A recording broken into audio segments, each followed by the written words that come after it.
हमारी सभ्यता में कहानी सुनाना पारंपरिक रूप से एक प्रभावी शैक्षणिक अभ्यास रहा है।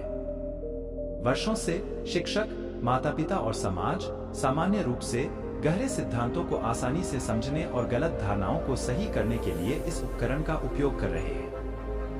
मेरे पिता अक्सर मुझे ऐसे दिलचस्प दृष्टांतों से समृद्ध करते हैं और उन्होंने हाल ही में मुझे एक दिलचस्प कहानी सुनाई है जिसे मैं साझा करने लायक मानता हूँ। एक बार बुद्ध अपने प्रिय शिष्य आनंद के साथ नदी के किनारे टहल रहे थे, आध्यात्मिक यात्रा करना। उन्होंने देखा कि एक युवा राजकुमारी अपनी शाही पालकी के पास चिंतित होकर इंतजार कर रही थी।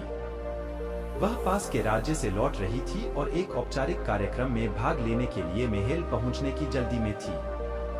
हालांकि थकाऊ यात्रा से थककर उसके परिचारक उसे आगे ले जाना सहन नहीं कर सके और इसलिए उसने कुछ आराम करने की मांग की।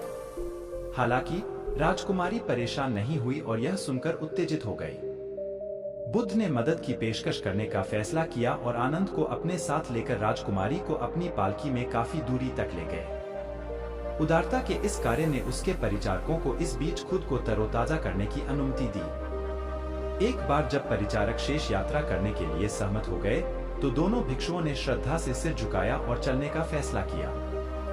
हालांकि राजकुमारी ने किसी भी प्रकार का आभार व्यक्त करने की परवाह किए बिना उन्हें विदा कर दिया। इस तरह के नृशंस प्रदर्शन से क्षुब्ध होकर आनंद अंदर ही अंदर क्रोधित होकर चुपचाप चला गया। उसे उम्मीद थी कि बुद्ध प्रतिक्रिया देंगे, लेकिन उसे आश्चर्य हुआ। बुद्ध के चेहरे पर एक अजीब सी खामोशी, एक समझ से परे शांति झलक रही थी। इस चुप्पी को स्वीकार करने में असमर्थ आनंद ने आक्रोश में कहा, उस राजकुमारी को कुछ शिष्टाचार सीखने की जरूरत है।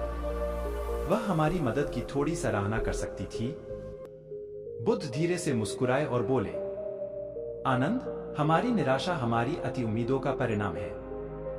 आनंद आश्वस्त नहीं थे। हम उसे इतनी लंबी दूरी तक ले गए, वह अंत में कम से कम मुस्कुरा तो सकती थी। एक मुस्कुराहट से उसे कुछ भी हासिल नहीं होता। मैं वास्तव में नाराज महसूस करता हूँ बुद्ध, आखिरकार हमने उसे इतने लंबे समय तक अपने साथ रखा। प्रिय आनंद, बुद्ध ने उत्तर दिया, मैंने वह पालकी घंटों पहले ही नीचे रख दी थी, तुम अब भी बोझ क्यों ढो रहे हो? बुद्ध कहते हैं, असकारात्मक लोगों के विचार भी नकारात्मक होते हैं। वे उन विचारों को अपने ऊपर नियंत्रण नहीं करने देते। विचार आगंतुकों की तरह हैं, उन्हें आने और जाने दो।